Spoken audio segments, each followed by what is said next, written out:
You ask Tiger to solve. This deals with linear equations with one unknown.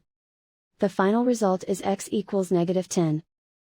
Let's solve it step by step. Group all x terms on the left side of the equation. Subtract 9x from both sides.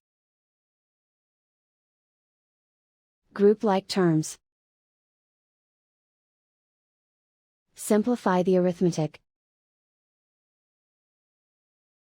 Group like terms. Simplify the arithmetic. Group all constants on the right side of the equation. Subtract 20 from both sides. Simplify the arithmetic.